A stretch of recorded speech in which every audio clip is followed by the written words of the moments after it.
This is Andy B returning to you from Torch Trust in Market Harborough, and I still really like this. This is Torch Trust on Torchway. I love that. Purpose Design Building. Right, we got lots of guests across the next hours while we're here through till about 5 o'clock. We've had 3 already, and another lovely guest has just come into our little room, which I think is a chapel, actually, if I remember rightly. This is actually a chapel normally, which is. It says chapel on the door. Okay, so I have another guest.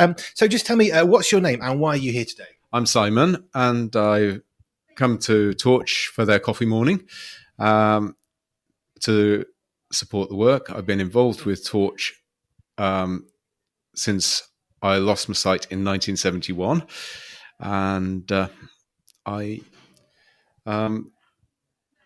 like doing things for Torch and being involved. And they've been a great support to me over the years. Fab. So you had sight, you lost your sight. A friend of mine, Trevor Stammers, who I know volunteers with Torch as well sometimes, he went through a temporary blindness in one eye and then the other eye. He actually was able to regain his sight. So how has Torch helped you in your life, having been somebody who has seen and now doesn't?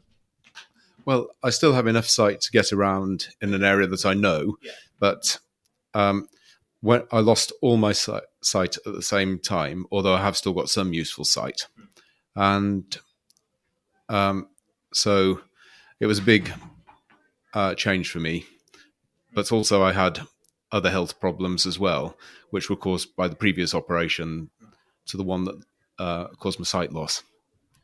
It's one of those things that I learned quite quickly when I was interviewing Sarah, who runs Torch Trust, is we think of, and I think this is probably fairly true for most people, we think of sight loss means you can either see perfectly well, maybe you need glasses, or you're completely blind. But actually, there's this huge range in the middle of all sorts of different visual impairments that can cause different problems at different times. So would you be happy just to share what is it that you specifically can see and not see?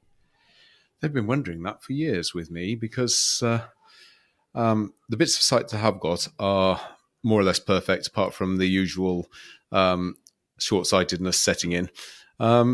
So it's a bit difficult for me to say, but the best way for me to describe it to someone who can see fully is that it's a bit like looking through the shattered windscreen of a car. Okay. There are bits and pieces missing, but there are bits that I can see.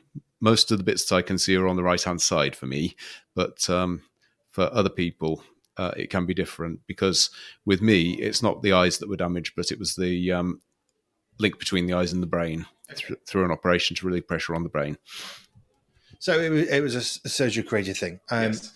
So you are enjoying, obviously, being Torch Trust because you've been coming for quite a while. Do you get involved as a volunteer as well, or is it coffee mornings for you? Well, coffee mornings, and also we've started coming, both Rachel and myself have started coming in when needed to help with getting big mail shots out. And also in the past, when Torch were at Hallerton, when I used to go into the production departments to help with collating the books, which had to be done by hand in those days, without rather than having an automatic machine that would do it for them. Yeah. Wow. Paper cuts, was that a normal thing if you were dealing with all that? It was mainly Braille paper, so Braille paper is a lot thicker than ordinary paper, so you're less likely to get cut. Jolly good. Right. So you also mentioned about the holidays. This has come up from quite a few of my guests already. So this is something that Torch Trust do. They do holidays. Do you want to just tell us a little bit more? Because I believe that's where you actually met your wife. It is, yes. I met my wife in 1986 at the Young People's House Party when Torch was based at Hallerton. And so we've known each other for a long time, but we didn't get married until 2000 because of other circumstances. When the year after we met, I had to move from where I was living to Harpenden in Hertfordshire to start work for Barclays Bank as a telephonist. So that was a big move. And Rachel was still at college in those days, so she needed to concentrate on her studies. Yeah. And then we finally got married in 2000. Fabulous. And you met at a Torch Trust holiday, which I especially love how Torch Trust is not just educating churches on how to include people who might have a range of sight issues. They're not just creating Braille Bibles, which is another part of what they do, but actually they're bringing people together as family and even husband and wife, which is lovely. It is, yes. So how has Torch Trust helped you? I mean, apart from helping you find your wife, which is great, how else has Torch Trust helped you? Well, when I was at school, I had to go to special boarding schools when I was younger. And one of the things that used to happen, particularly at the junior school, which was Rushton Hall, which is just down the road from here,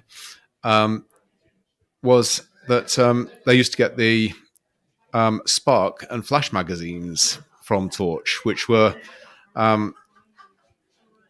magazines that were developed by Torch for children. The Spark was for younger children and the Flash was for older children,